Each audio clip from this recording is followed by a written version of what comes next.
what kind of returns can I expect by investing directly in the stock market? I got almost 58% in 1 year and then 107 in the second year. So almost 150% in 2 years. How much money have you made last year? I think last year I made around 1.1 CR.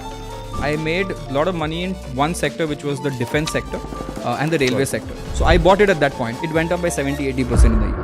Famous book written by Peter Lynch, One Upon Wall Street, and he talks about a lot about things that you can see in your immediate surroundings, of course, which sort of helps you make better decisions of investing in the stocks. Yeah, so this is called scuttlebutt investing. See, if I had to look at this place as such, I would look at, okay, what wires are you using, first of all, because there's only 4 big players in this space, right? So I'm like, okay, these wires are being used a lot in Mumbai. That means if Mumbai is growing, then this wire company will grow. And if this wire company grows, then I can predict that the stock price might go up a little bit. The US election is going on. How can I look at this from a stock market investing point of view? Have you heard of this term called de-dollarisation?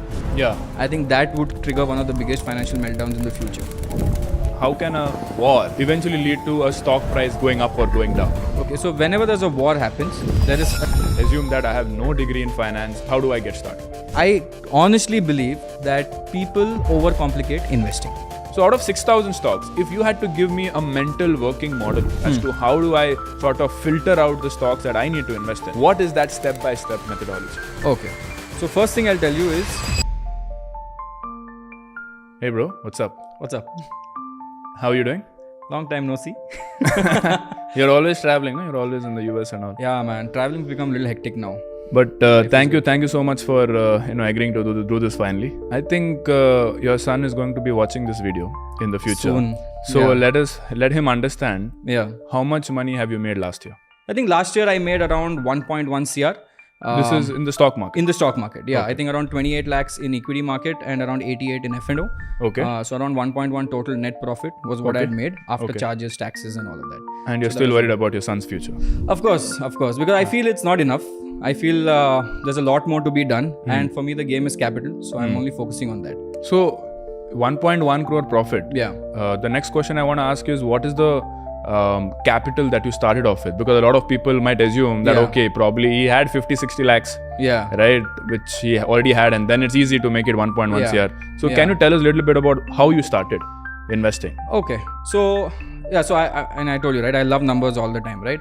So when I was 25, 26, 27, I worked in investment banking. I understood what it meant by understanding investing in markets, increasing capital. So I understood very early on that money makes money, right? Instead of me focusing on getting 80%, 90% return, I was like, let me increase my capital as fast as possible because I want that compounding play to happen, right?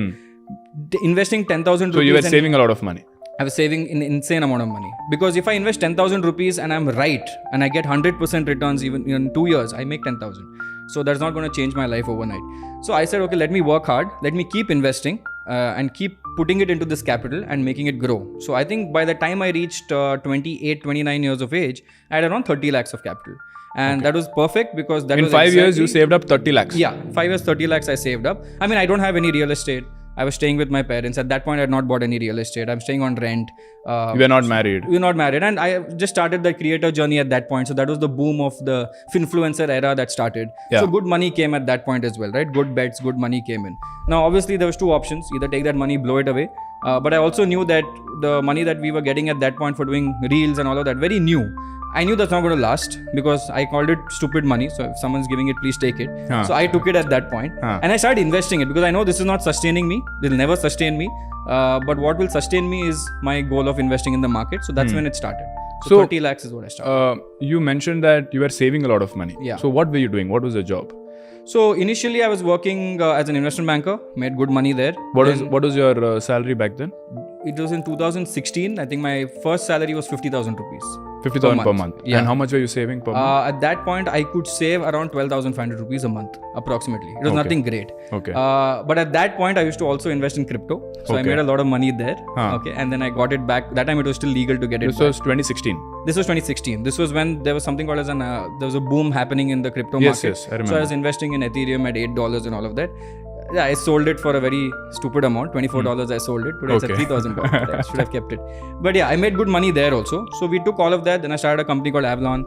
Then didn't make a lot of money at that point because it was a startup. Eventually made a lot of money. Then through my creator journey, I made the most amount of money. Okay. So that was when the most savings came up in the finfluencer era. So you got 30 lakhs of capital. Yeah. And then you started investing in the markets. Then I started investing. Yeah, Okay. because I think when I got the capital, then it started becoming a little easier, right? And I didn't stop working. That is something I would never do because I want to grow that capital from 30 to 50 to 70 to 100. Yeah, I think that is the mistake that people make. Yeah. That they feel like if they learn how to invest, Yeah. then they can, just make money by investing money. Yes. But what they forget is that your fastest way of becoming rich is still going to be your income. Yeah. Right? You should never stop that inflow of money. So don't think that, okay, I learn investing, I learn trading, then I can just quit my job and retire. That's not the way, right? Yeah. Because if you can get a 50% hike or double your income by switching jobs, Exactly. what better way to make money than that? Yes. So I keep telling people, like, focus on your job, get an increment, increase the income to savings ratio, I call it, right? So how much income you get versus how much you can save. So what is your You savings increase- rate? I went up to 50% at one point. So my expenses were barely anything. I did most of the work myself. So I had this income to savings ratio where I could save around 50% of the returns. And that started compounding faster than the market returns that I was getting. So capital helped me. What does that mean? Like, so every month I could invest maybe 3-4 lakhs in the market, right? Now that 3-4 lakhs every month would calculate to almost 36 to 40 lakhs in a year.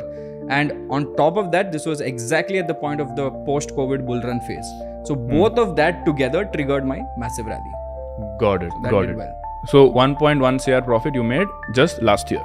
Just last year. Just last year. Now, when somebody is watching this video, they might think that, okay, it's very simple. I'll make 30 lakhs of savings and then I'll start investing and then I start making crores. Is it that easy? No, man, definitely not easy. I'll tell you the biggest problem when it comes to investing. First of all, everyone's clueless, including me. When I started with 30 lakhs or even before that, I would be honest, I joined Telegram groups, mainly these Bank Nifty call option groups. Lost a lot of money there. I could never make money in that. Lost a lot of money. Then started following a lot of people to understand swing trading. Just following blindly. Acha, usne kharida, so I will also buy. Basically, stock tips. Just stock tips. And I paid for some. I looked at free stuff. I was on Twitter all the time looking at, just my search query was CMP, current market price. So then used to get all the people recommending. I lost a lot of money there. How much did you lose? I would say if I had to calculate wasted money, easily 1 lakh. I would have wasted. Just wasted on all these things, right? Okay. Because the more premium it is, you assume that it will be a better stock tip. So it was useless. Then I said, okay, I'm not that dumb. I have some knowledge. Like, can I learn it by myself? It's You not studied rocket finance science. also. Yeah, I studied finance. So why am I listening to someone, right? So let me figure it out myself. So then I started doing my own technical analysis. I was a fundamental guy. I was zero in technicals. So then I started learning technicals from scratch, looked at a lot of videos on YouTube, understood everything about technical analysis, and then took bets with my own money, right? I didn't do paper trading. I jumped straight into it because I wanted to burn my hands and get that pinch. Then I realized, okay, this is not very easy, right? But there is a way to make money. And then I realized it's not about technical, it's not about fundamental. It's about risk management, and it's about you fighting with yourself in the market. Okay. So that came up a lot after a point. So eventually after a point, it was like, great, I was making 4-5% returns on each trade. Now, do I exit or does my greed take over? So whenever my greed took over, I lost money. Whenever I said enough, I'll find another trade to make 2-3%, I'm happy. So I play like that now. So I just come in, get out quickly, come in quickly, 3%, 4%, I'm very happy. Go to the next trade, and if I lose, not more than 1-2%. In fact, the stats say that out of all the people who invest in the markets, 90% are loss making. I'm talking about traders. Yeah. 90% are loss making. Yeah. Another 9% are just able to beat the FD return, which is 5-6%. Yeah. And only 1% of the people are able to, beat FD and make the alpha, right? Yeah, I'll tell you why. Because as I said, most of them are clueless, right? Most of them are following traders. So obviously you're bound to lose when you're following a trader because he's going to win more than you. Obvious, right? Why? Now, Why is the trader because going he's to win? already taking a position and then he's informing you about that position, and he's not going to tell you when he's exiting the position. It's not live. And even if it goes up by 3%, a lot of people do this in the market. They say, see, it went up by 3%, I'm great, I'm God, right? But the point is, it falls down. You don't know when to exit because he can never tell you that, right? Why? Because if he tells you exit at 3% and if it goes up another 5%, then he can't brag about that. So if you look at all the tips today, everyone talks about 3%, 5%. See, I spoke about this multi-bagger 3 years ago, right? But nobody tells you what to do when it falls, your risk management, your fear when it goes down 20%. Normal retail investor sells. Even I would sell if I look at my portfolio red. So that is where the retail investor loses a lot. That guidance of handholding, I mean, you should never depend on guidance and handholding. You do it yourself. You find it yourself. You understand what is your profit. You understand what is your happiness. And then you're happy with that.